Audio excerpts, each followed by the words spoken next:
तुम्हालाही प्रश्न पडलाय का, डिलिव्हरीनंतर वजन कधी कमी होणार असं वाटतंय का? डिलिव्हरीनंतर वजन कधी कमी होऊ लागतं, चला जाणून घेऊया. हॅलो हाय, वेलकम इन आरोग्य सखी. तर डिलिव्हरीनंतर पहिल्या 7 ते 10 दिवसातच वजन थोडं कमी होतं. का? कारण ते वजन बाळ, पाणी आणि प्लासेंटा हे बाहेर गेल्यामुळे थोडंसं कमी होऊ शकतं. आणि पहिल्या 3 महिन्यांमध्ये शरीर हळूहळू नॉर्मल शेपमध्ये यायला लागतं.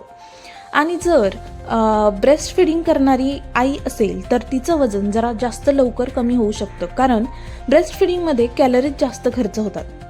पण मग लक्षात ठेवा, घाईघाईने वजन कमी करणं हे धोकादायक ठरू शकतं.